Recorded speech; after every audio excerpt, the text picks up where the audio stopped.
Good morning, everyone. On behalf of PrepBee, I extend a warm welcome to all of you to today's case competition session. This session is designed to give you a deeper understanding of real world business problem solving and to prepare you for upcoming competitions.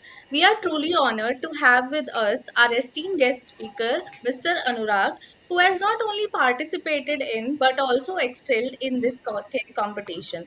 So Anurag has been working as performance analyst CEO's office in Adani Group. He has completed his MBA from Indian Institute of Management Raipur and he has done his internship in Accenture as a business architecture senior analyst. With their wealth of experience and insights, today's session will surely help you sharpen your problem solving, analytical and presentation skills. Over to you, Anurag. Thank you, Abhilasha, for inviting me as a speaker to this session. So, I hope everybody's gone through the case. Let me just brief you about how. Just a second. Let me just brief you about how we approached case studies in our time. So, during we had a team of three friends. We were friends other than just a team, right? So we had our own strengths and weaknesses, and put, like the three of us put together, we brought out each other's strengths and diminished our weaknesses. Now, let me just present the case that this year's case, right? So, okay, or let me just, is my screen visible, Abhilasha? So I'll just start off with the case that we handled in our time in 2023, I guess. So it was about driving consumer awareness in HNIs. So and GSK wanted us to focus on one specific vaccine that was for shingles, right?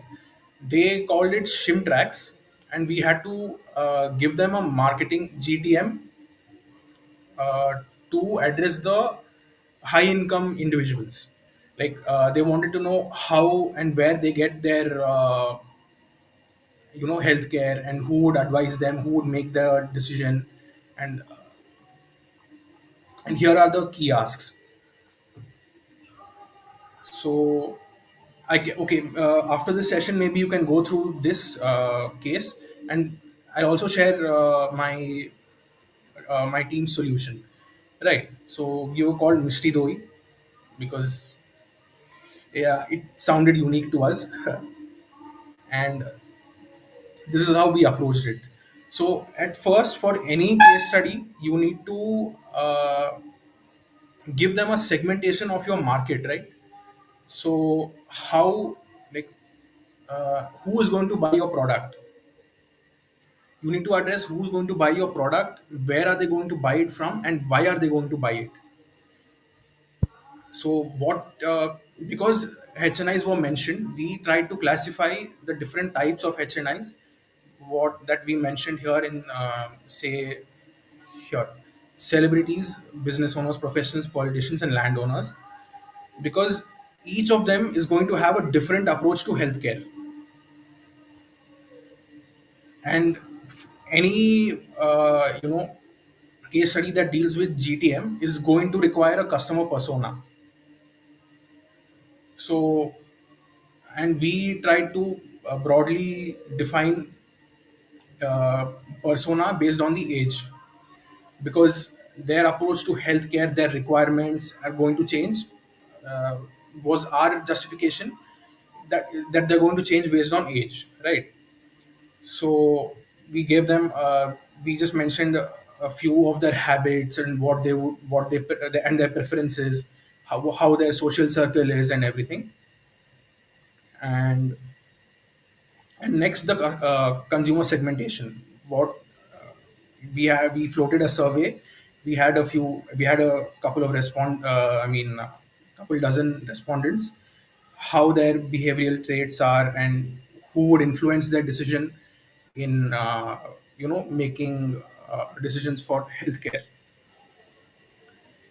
And because since they are old, it's not going to be themselves who's going to make that decision. It's going to be their children, maybe their sons, daughters, maybe their son-in-laws, and whatever.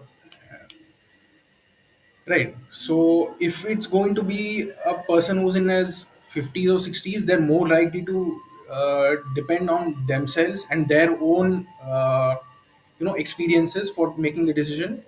But as they grow older, they're going to rely more on their family. So, and here since the case asked for where they're going to get their healthcare availed from, we mentioned them as well, multi-speciality hospitals and such. And of course, because it is a GTM case, uh, you need an awareness channel. So, and one more thing that you need to focus on is going to be your frameworks that you learned in your MBA. Right here yeah, so here we used a map of awareness and buying intent, right? So buying intent, so this is a low awareness and high awareness versus low buying intent and high buying intent. And one of the important channels is going to be if they've given a number, like let's say in this year's case you guys have a number of around, yeah, see, 340 million by 2050.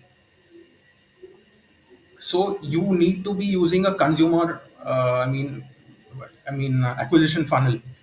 So you can start off with 340 million people who are who's going to be your target market, and how many of them will be aware about it, how many of them will be aware about their own medical conditions, how many of them will be aware of GSK's products that they mentioned here, yeah, in general medicines, vaccines, and specialty medicines, and how many of them are going to finally buy GSK's products. So yeah, and since it was a big case on HNI, we distributed it between urban and rural because the approach of selling to the urban consumer is going to be different from how you sell to the rural consumer. And yes, and the same way how you spread awareness between urban and rural consumers are also going to be different. And this is the same and this is the same scenario in this year's case as well, right? Because yeah, here in your key asks, yeah, they've asked for a rollout plan. So that is going to be different for rural and urban, and maybe maybe after 10 years or something you can bridge the gap, but initially it's going to be completely different. Yes. So, and here, yeah, so this is about the consumer funnel and how uh, yeah, and this, okay, in India you aren't allowed to advertise medicine, right? So you can only spread awareness about the disease. So this is which is why we uh, here you can see, wait just 1 second. Here in this poster we've not mentioned anything about the vaccine. If you do that, it will be counted as an advertisement, and there'll be legal repercussions. So you can only spread awareness about the disease and its consequences, like the causes and effects. If you have I think in this year's case you have nutritional deficiency like vitamin D, and where are the others? Just a second. Yeah, like, yeah, vitamin D and respiratory illnesses. So you can only create awareness about the disease and show and you can mention uh, the side effects, like if you uh, what are going to be your changes in your lifestyle if you address the disease early. So in our case, because they asked for a website and how you would uh, design a website and everything, we had to mention it. Otherwise, if you choose not to do that, you can omit it. Yeah. And even in our case as well as this year's case, they've asked you to come up with a digital integration, digital platform. I think in this year's case it's about digital enablement. So in our case they asked for a platform and how we would use technology. So we came up with a GSK verse where you could educate people through augmented reality and virtual reality models. And in any case, I mean, even whether they mention it or not, it's a given. It's that you need to include financials, that you need to include a budget.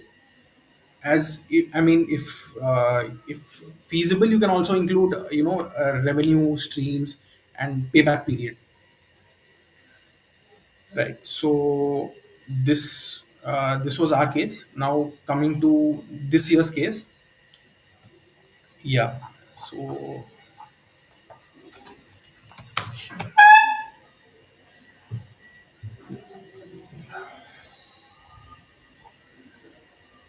now in this year's case, it's not about it isn't about targeting a specific audience. It was about targeting the entire elderly population, right?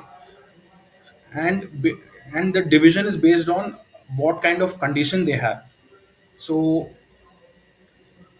one approach to this case can be either dividing it based on the kind of medicine, like the general medicines, vaccines, and specialty medicines, because the approach to these three medicines will be, I'm sorry, it's going to be different. You can, I mean, one way you can club vaccines and specialty medicines together, because you won't need them all the time. But general medicines, you will have to keep them all the time. And uh, and maybe another approach to will be to dividing it between rural and urban, like I mentioned earlier. So yes, just 1 second. Now I'll go into the target audience and uh, how you approach and create awareness between these groups. So how I went about is like, how I would go about is dividing it between urban and rural, because in the urban population, the elderly people will have better access to healthcare, right? Because they have their kids living with them or nearby, and even if they don't if they don't live nearby, they can access their parents easily. Maybe they'll be maybe a train ride away or a one flight away, right? So in urban and in rural populations, it's going to be different, because the the elders need to be access they need to be able to access the medicines on their own. Like you need to place them, let's say if you are placing them in a store, you need to be able to you need to place the store in a place where there is high footfall already, right? So now let's dig deeper into the rural approach. We can uh, utilize Chopal Sagars. So Chopal Sagars are, they're commercial establishments by ITC, and they have all sorts of things in Chopal Sagars. Let's say from fertilizers, seeds, to tractors and cars and whatnot. So it's a given that the footfall of these Chopal Sagas is going to be very high, right?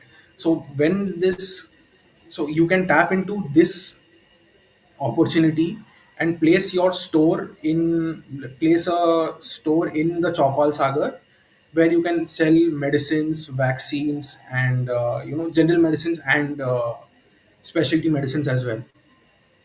So, and if you gone through the case, I think one of their asks was bridging the insurance gap, right? So you can use this uh,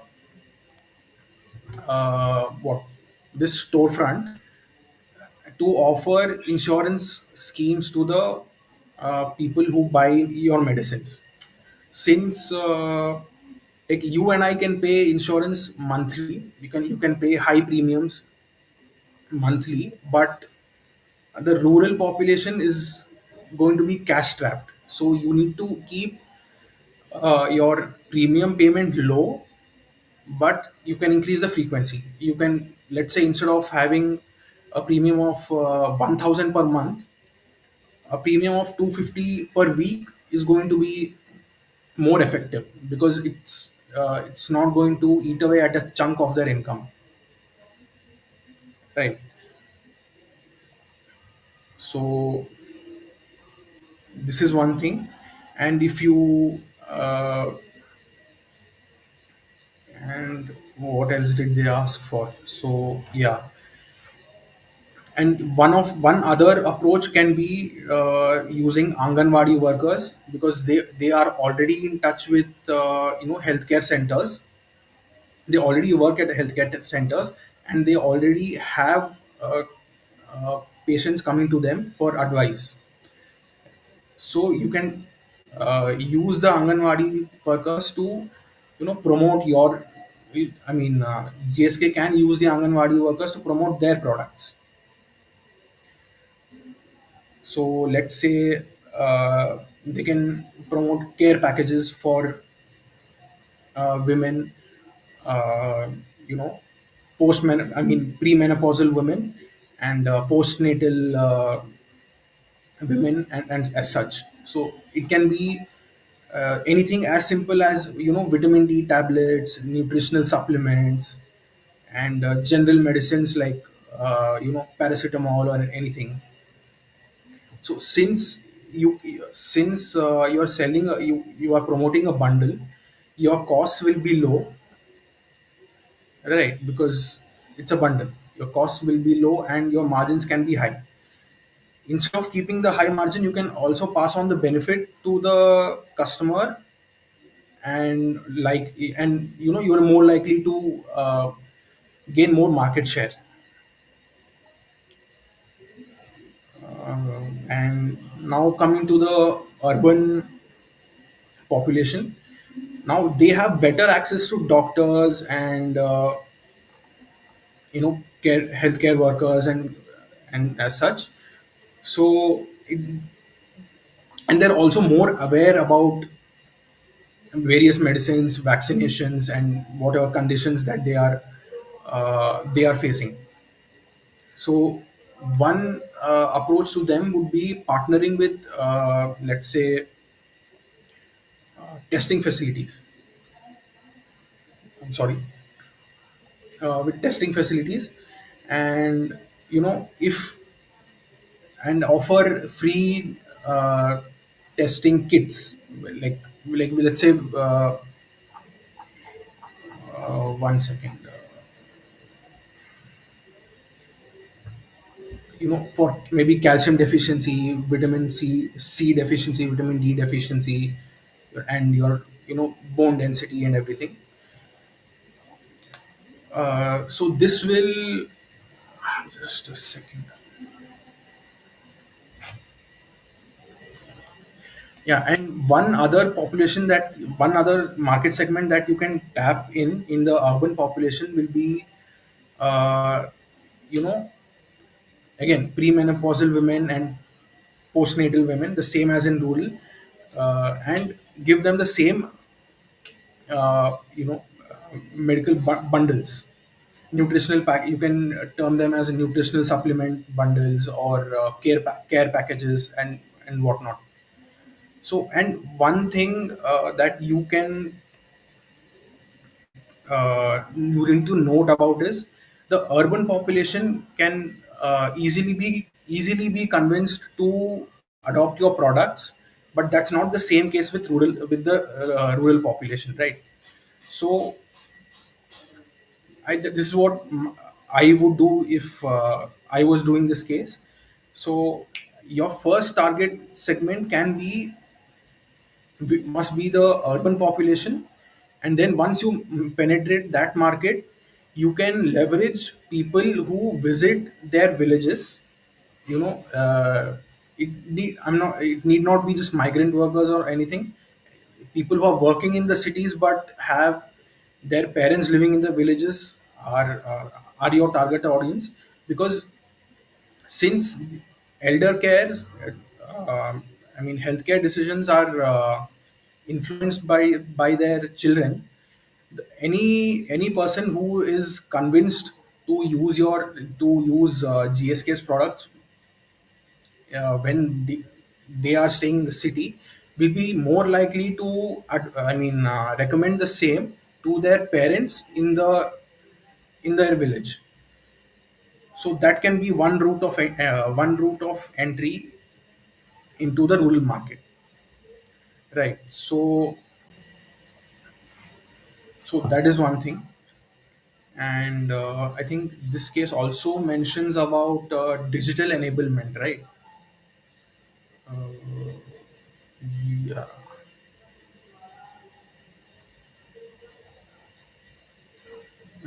Yeah.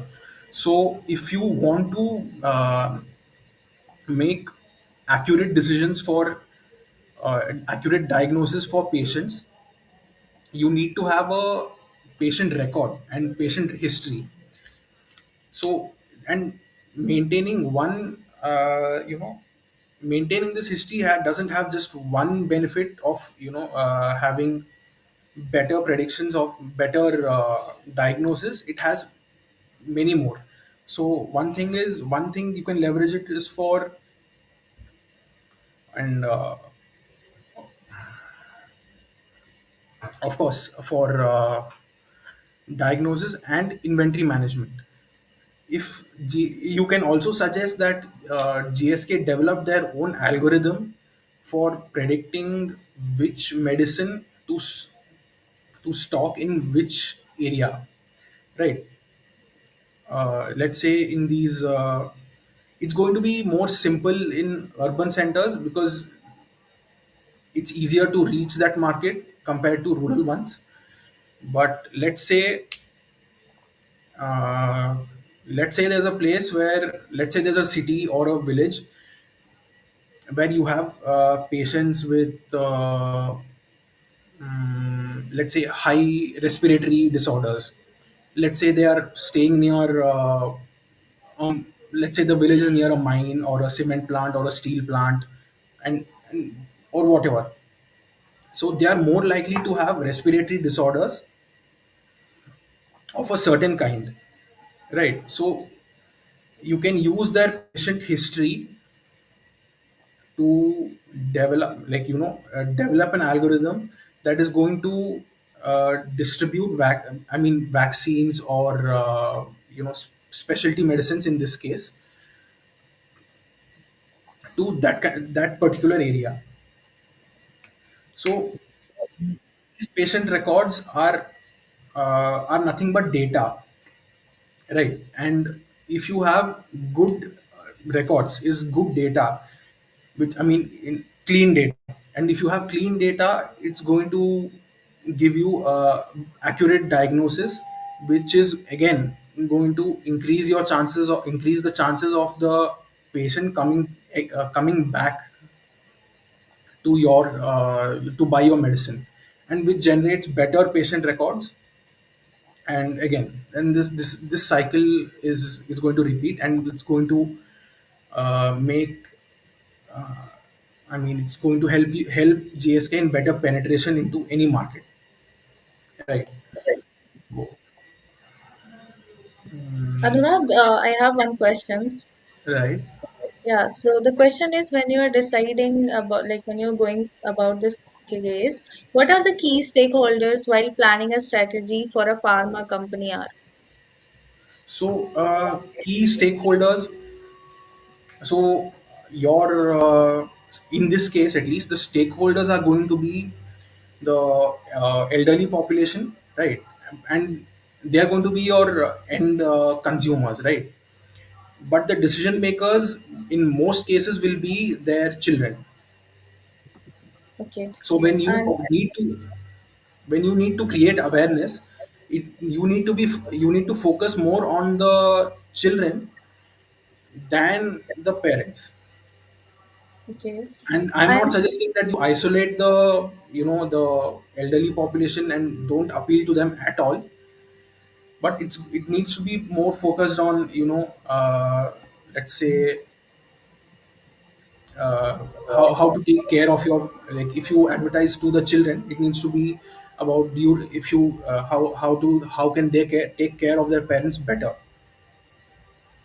okay, one more question. When we talk about like GTM for a pharma and GTM for FMCG company, how differ they are? Okay, so GTM for pharma and FMCG. See, FMCG appeals to, let's say, maybe if you're talking about food, I mean, let's say if you're talking about food, biscuits, or anything, it's going to appeal to their wants, right? And in pharma, it's you need to appeal to their needs, because healthcare is a need, but uh, I mean, detergents, uh, consumables like tea, coffee, and these aren't needs; they're wants. Okay. One more query. What do you think matters the most, a unique idea or a clear structure when we are forming our PPT and we will want to present? No, I couldn't hear the first part of your sentence. Can you repeat again? Okay, so I was asking, according to you, what matters the most, a unique idea or a clear structure when we are making the PPT?